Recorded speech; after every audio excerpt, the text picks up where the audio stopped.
Pony Tales. Read by Scribbler.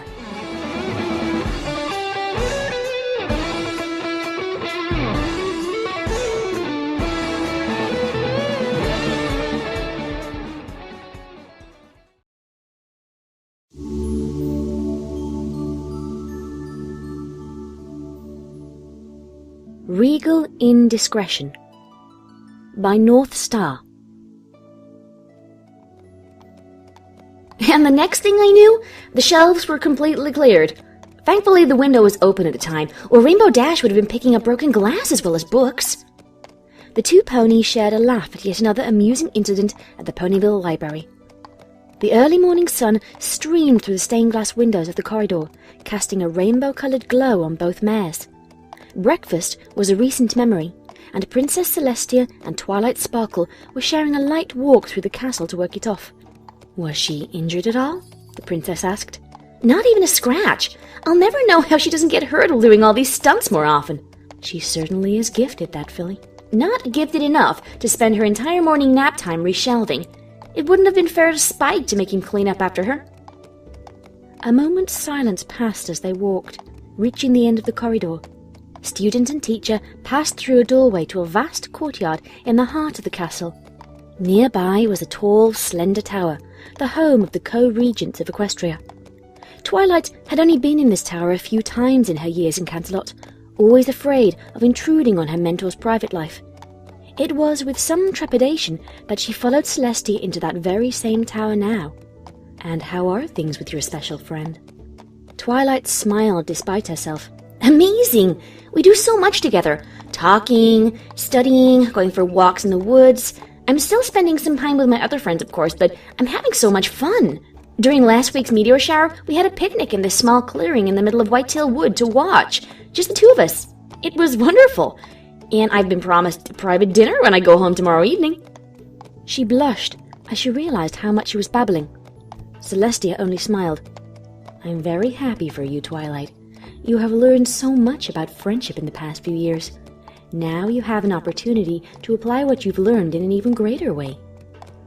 It does feel like more than just friendship.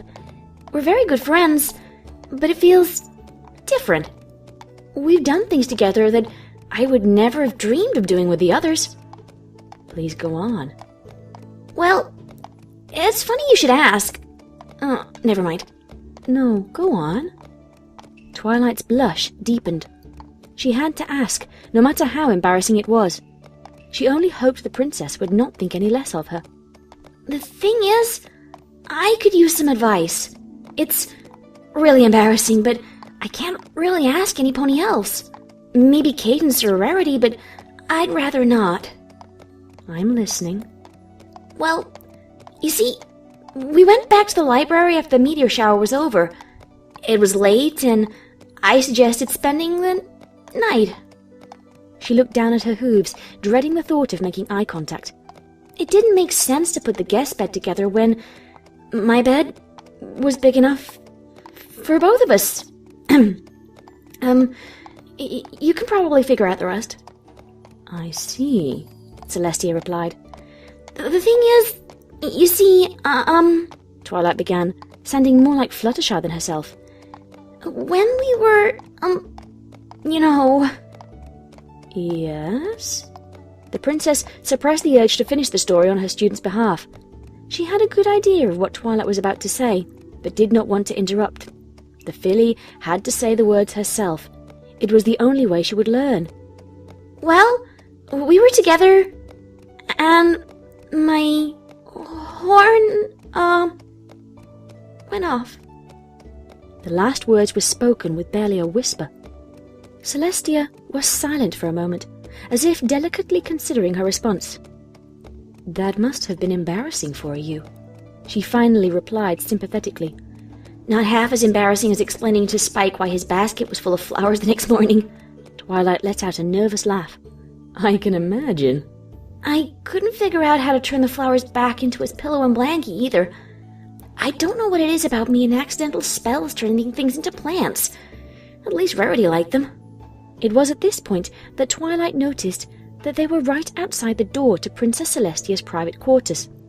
The princess opened the door and led Twilight into the reception area outside her bedroom. "Wait here," Celestia instructed. "Make yourself comfortable." Her bedroom door opened and she passed through it. "Make yourself comfortable? Easy for you to say," Twilight thought. She followed her mentor's instructions as closely as she could, settling into a lounge chair. A moment later, the princess emerged with a small, age-blackened iron ring. She passed it from her magical field into Twilight's. The violet unicorn examined it carefully. "Put this on your horn first. It reduces the potency of your magic, but does not restrict it completely. Deliberate spells may be cast with some extra effort, but it will prevent accidental spells from being cast." "Wow! Thank you, princess." "But..." "No buts! It's just... I'm kind of surprised you have this." Celestia closed her eyes, a neutral expression on her face. The alicorn stepped over to a chaise across from Twilight, settling herself on it. "You must understand something, Twilight. My elevated position in equestrian society aside, I am still made of flesh and bone like any pony else, with the same capacity for feelings and emotions. I feel joy, sorrow, anger, and, yes, desire. I have had my fair share of lovers." A guilty grin passed onto her face as their memories came flooding back. "Some would say more than my fair share." "I never realized." Twilight blushed. "What did you think really created the Everfree Forest?" Student and teacher alike shared a laugh at this unexpected confession. I can't believe you said that," Twilight said between gasps of breath. "It is hardly something I am going to include in history books. Goodness, if historians were aware of all my indiscretions, we would need at least another Star-Swirl the Bearded's wing worth of books to record them." "Princess!" Twilight squealed, breathless from laughter once more. Twilight was sure her face was redder than the apples adorning her friend's flank. To her surprise, however, she did not feel as much discomfort as she had when the conversation started.